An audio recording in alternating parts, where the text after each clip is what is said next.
मध्य प्रदेश का स्कूल शिक्षा विभाग ननिहाल बच्चों का 1617 करोड़ रुपए डकार गए और इतना बड़ा गोलमाल की कहानी मध्य प्रदेश स्कूल शिक्षा मंत्री राव उदय प्रताप विधानसभा में खुद जवाब देते हुए अपने पैरों पर कुल्हाड़ी मार ली है।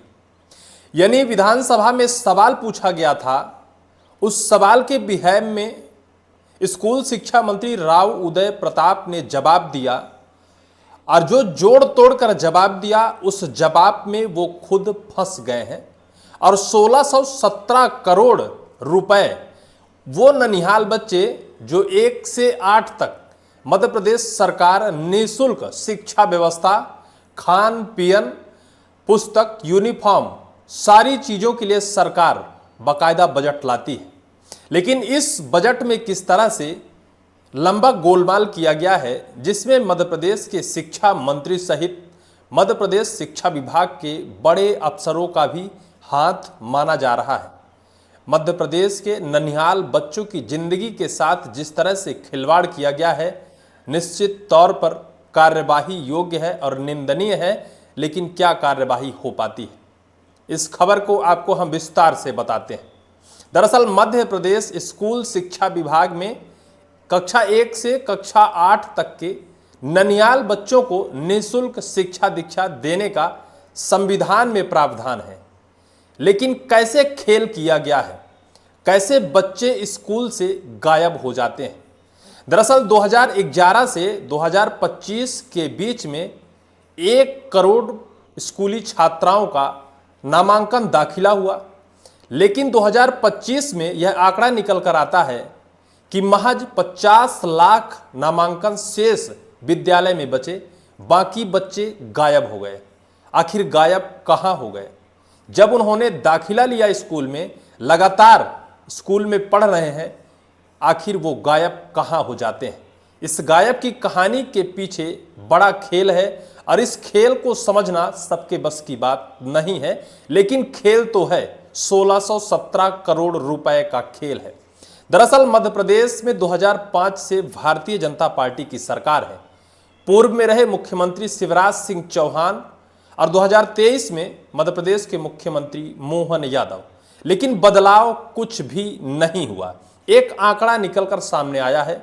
मध्य प्रदेश की भास्कर की टीम ने एक रिपोर्ट पेश किया है, जिस रिपोर्ट में जिसकी हेडिंग लिखती है, मध्य प्रदेश के स्कूल से 15 साल में 50.70 लाख बच्चे गायब। सरकारी रिकॉर्ड में 1.5 करोड़ बच्चे थे। सवाल यह है कि सरकार द्वारा इनके शिक्षा में खर्च 1617 करोड़ आखिर कहाँ गए? जब बच्चे गायब हो गए, जब बच्चे दाखिला तो कराते हैं लेकिन स्कूल में जाते नहीं हैं, तो क्या सिर्फ और सिर्फ कागज में उन बच्चों का नाम लिखकर और उनके हक को यही मंत्री अफसर डकार गए? सबसे बड़ा सवाल है। सवाल यह भी है कि आखिर मध्य प्रदेश की शिक्षा व्यवस्था को सुधारने के लिए मध्य प्रदेश सरकार भले चाहे कितने बड़े बड़े दावे और वादे करती हो, लेकिन मध्य प्रदेश सरकार के अंदर बैठे शिक्षा मंत्री और शिक्षा विभाग के बड़े अफसरों के खेल के वजह से पर्दे के पीछे बड़ा गेम होता है और उस गेम में छोटे बच्चों का निवाला ये लोग छीन कर डकार जाते हैं। इन 15 वर्षों में जब सरकार से यह सवाल पूछा जाता है, विधानसभा में यह सवाल रखा जाता है कि आखिर क्या वजह है कि मध्य प्रदेश में बच्चे दाखिला तो करते हैं 1 करोड़, लेकिन बचते हैं 50 लाख। वजह क्या है? सरकार की तरफ से अजीबो गरीब जवाब आता है। पहला जवाब होता है, पहला तर्क सरकार रखती है कि कुछ बच्चे होते हैं दाखिले के बाद प्राइवेट या निजी स्कूलों की तरफ अपना रुझान बढ़ाते हैं और निजी स्कूलों में जाकर एडमिशन करा लेते हैं या दाखिला करा लेते हैं।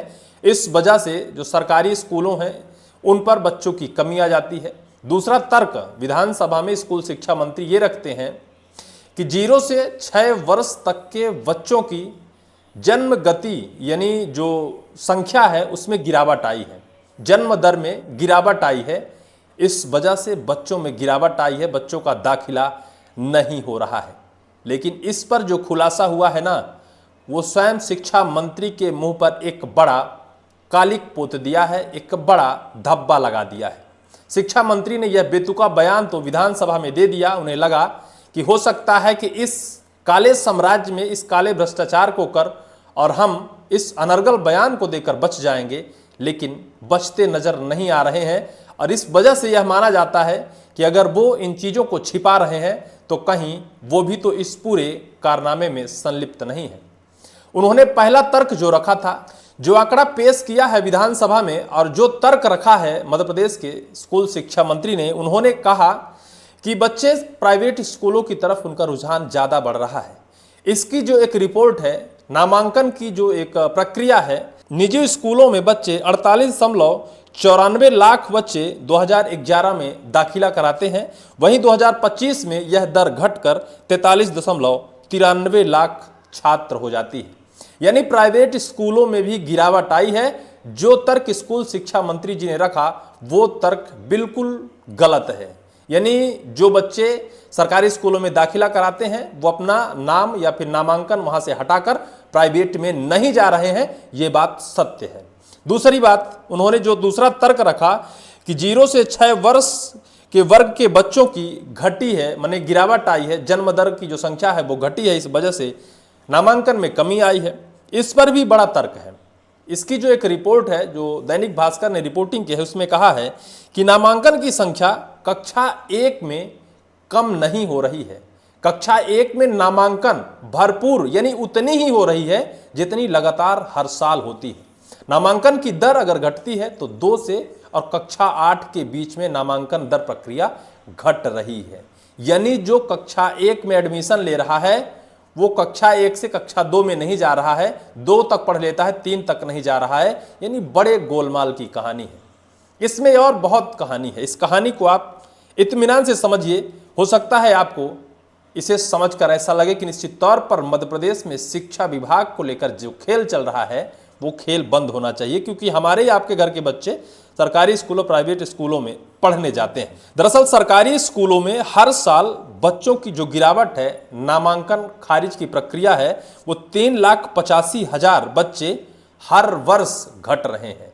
यानी जो 2011 में जितने हैं उससे 3,85,000 बच्चे 2012 में गायब हो जाते हैं। यानी यह पूरा आंकड़ा जो निकाला गया है, 3,85,000 अगर हर वर्ष बच्चे कम हो रहे हैं तो 11 से और 25 तक 15 वर्ष होते हैं। एक वर्ष कोविड काल का हटा दिया जाए, 14 साल में इन बच्चों के साथ मतलब 52 लाख से ऊपर ऐसे बच्चे हैं जिनका नामांकन वापस लिया गया। बच्चों ने स्कूल से गायब हो गए। बच्चों ने दाखिला तो कराया लेकिन बाद में पता नहीं चला कि वो कहाँ गए। अगर 52 लाख बच्चों का जो मिड डे मील हो गया, यूनिफॉर्म हो गया, किताब का जो शुल्क है, सरकार इन तीनों की निर्धारित दर औसतन 3,000 रुपये सालाना रखी है। एक साल में एक बच्चे के पीछे सरकार औसतन 3,000 रुपये खर्च कर रही है। और अगर इस पर कैलकुलेशन किया जाए तो महज 1617 करोड़ रुपए सरकार ने बच्चों के इस निवाले के नाम पर बड़ा गोलमाल कर दिया है। हालांकि यह आंकड़ा बहुत परफेक्ट है और इस आंकड़े से सरकार की नींद और आंख दोनों खुल जानी चाहिए। लेकिन अगर सरकार के अंदर मंत्री और अफसर ही इस पर अगर संलिप्त होंगे तो क्या इस आंकड़े पर कोई कार्यवाही हो पाएगी? सवाल सबसे बड़ा यह खड़ा होता है कि बच्चे स्कूल से गायब होते हैं या फिर बच्चों का स्कूल से नामांकन वापस लिया जाता है, या फिर सिर्फ और सिर्फ दस्तावेज में बच्चों का नाम दर्ज होता है, सिर्फ इस राशि को डकारने के लिए जो सरकार एक बच्चे के पीछे 3,000 रुपये हर वर्ष खर्च कर रही है। इस सवाल का जवाब आज भी छिपा है, क्योंकि इस सवाल का जवाब तब तक नहीं मिल पाएगा जब तक इसकी गहनता से उच्च स्तरीय जांच नहीं होगी। और अगर जांच हो तो हो सकता है स्कूल शिक्षा मंत्री सलाखों के पीछे भी जा सकते हैं। कोई भी हो, चाहे शिवराज की सरकार रही हो, उसके बाद चाहे कमलनाथ की सरकार आई हो, चाहे मध्य प्रदेश में वर्तमान में मोहन की सरकार हो, स्कूल शिक्षा विभाग के अंदर अगर 1617 करोड़ रुपए ननिहाल बच्चों के निवाले को छीनकर मंत्री और अफसर अपने कारों में, एसीओ में बैठकर डकार जाते हैं तो निश्चित तौर पर इस पर सवाल तो खड़ा होता है। बच्चों के भविष्य से खिलवाड़ होता है। बच्चों का जो हक है, बच्चों की जो शिक्षा दीक्षा की व्यवस्थाएं हैं, उस पर सेंध लगा रही है सरकार। इस पर गहनता से जांच हो और जांच होकर कड़ी कार्यवाही की जानी चाहिए, क्योंकि छोटी रकम नहीं है। स्कूल शिक्षा विभाग मध्य प्रदेश की शिक्षा व्यवस्था, मध्य प्रदेश की नींव मानी जाती है। अगर नींव में ही ये लोग डाका डाल देंगे तो क्या मध्य प्रदेश तरक्की और उन्नति कर पाएगा? बड़ा सवाल है। फिलहाल इस पूरी वीडियो को लेकर आपकी क्या राय है, कमेंट सेक्शन पर कमेंट जरूर करिएगा।